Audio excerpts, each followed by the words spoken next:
Annyeonghaseyo, halo bosku. Ketemu lagi nih bersama channel kesayangan kita, Segmen Berita. Nah, biar nggak tegang, jangan lupa minum es cendol dawet dulu ya. Baru kemudian like, komen, dan juga subscribe. Sarangyo! Вас приказа любой сложности, любой точки мира. Ахмад, сила, Аллаху Акбар. Ахмад! Сила!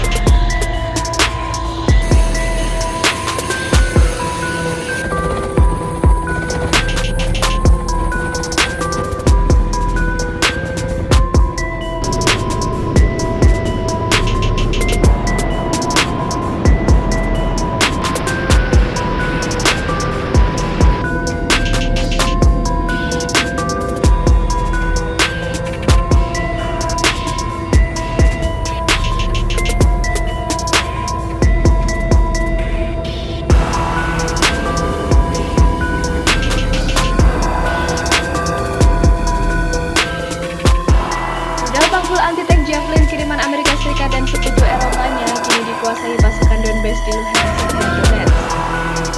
Militer Rusia seperti diwartakan Sputnik News Rabu 16 Maret 2022 memperlihatkan rekaman video pasukan Donbas sedang berlatih menembakkan rudal tersebut. Amerika Serikat dan sekutunya dilaporkan telah mengirimkan sebanyak 17.000 senjata anti-tank ke Ukraina. Sebagian senjata mematikan itu disita pasukan Rusia. Presiden Ukraina memang sempat menjadikan ini sebagai salah satu cara untuk menarik anggota NATO untuk terlibat lebih aktif, tidak-tidaknya dengan jalan memblokade jalur udara di Ukraina. Tetapi beberapa waktu yang lalu Presiden Biden kali-kali menegaskan bahwa Amerika tidak ataupun NATO tidak akan perang melawan Rusia di Ukraina.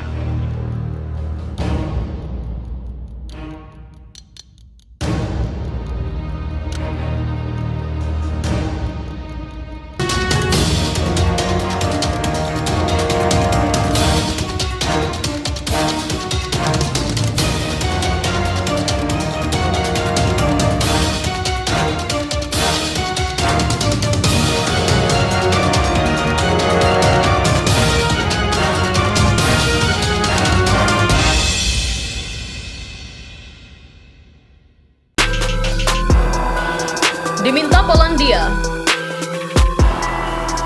NATO ogah kirim pasukan perdamaian ke Ukraina.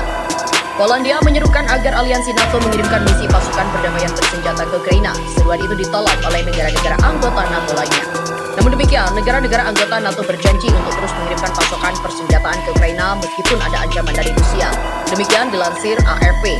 Dalam kunjungan langsung ke Kiev pada Selasa 15 Maret waktu setempat, Wakil Perdana Menteri Polandia Jaroslaw Kaczynski mengusulkan pengerahan misi penjaga perdamaian ke Ukraina untuk memberikan bantuan kemanusiaan. Namun, para menteri pertahanan negara-negara NATO mengkhawatirkan gagasan Kaczynski itu ketika mereka tiba Brussels untuk menghadiri pembicaraan mendadak membahas invasi Rusia ke Ukraina. Saya khawatir kita masih terlalu dini untuk berbicara soal itu. Pertama, kita harus mendapatkan gencatan senjata. Kita harus melihat penarikan dari Rusia. Harus ada semacam kesepakatan antara Ukraina dan Rusia, dan saya pikir pembicaraan masih berlangsung. Selalu baik untuk memikirkan apa yang terjadi setelah itu, tapi pertama kita harus mencapai itu. Demikian ujarnya.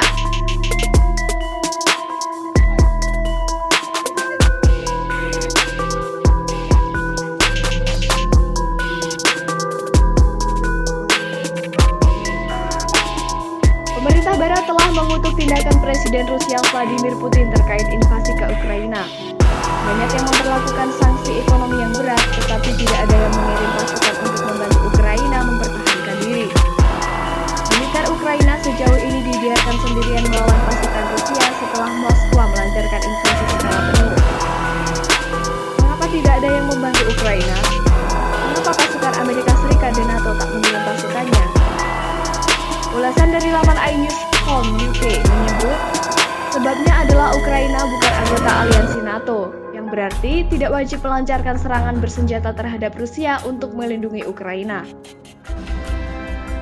President Biden to assess where President Xi stands. There's been, of course, rhetorical support or the absence of clear rhetoric and denunciation, or the absence of denunciation by China of what Russia is doing. This flies in the face, of course, of everything China stands for, including the basic principles of the UN Charter, including the basic principles of respect for sovereignty of nations. And so the fact that China has not denounced what Russia is doing in and of itself speaks volumes. And it also speaks volumes not only in Russia and Ukraine, but around the world. And this call also comes as Jake Sullivan's meeting earlier this week, as we have made clear our deep concerns about China's alignment with Russia and the potential implications and consequences. Punya bayangan Rusia akan mau mengeskalasi perang ini dengan melibatkan NATO, karena resikonya terlalu besar bagi Rusia. Karena kalau kita lihat, meskipun Rusia itu secara militer sangat superior dibandingkan dengan Ukraina, tetapi sebenarnya militer Rusia itu juga cukup kelelahan menghadapi situasi perang yang ternyata tidak segampang yang diharapkan. Nah, kalau ini akan melibatkan NATO, berarti Rusia harus siap. Dan kalau kita lihat perimbangan kekuatan militer Rusia itu kan sebenarnya bukan kekuatan global, tapi kekuatan regional dibandingkan dengan Amerika, apalagi Amerika dengan NATO. Itu saya kira akan mengubah konstelasi perang ini dijadikan Rusia tidak beruntung dalam kasus.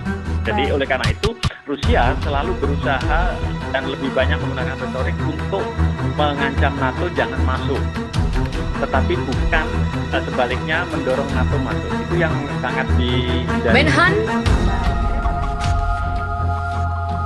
Estonia Kalle Laanet secara terpisah juga menyebut bahwa misi penjaga perdamaian yang diusulkan Polandia merupakan salah satu kemungkinan, dan tentu kita harus melihat semua kemungkinan yang membantu Ukraina.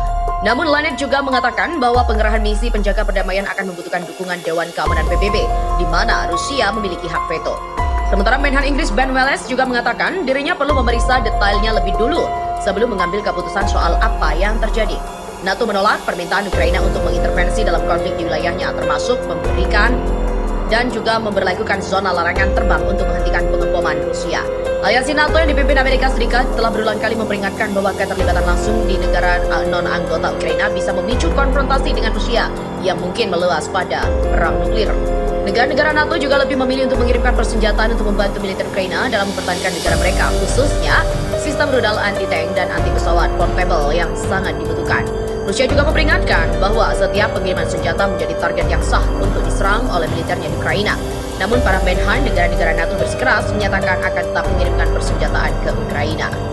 Kita mendukung kemampuan mereka untuk mempertahankan diri mereka dan kita akan terus mendukung mereka ke depan. Demikian kata Menhan AS Liam Austin.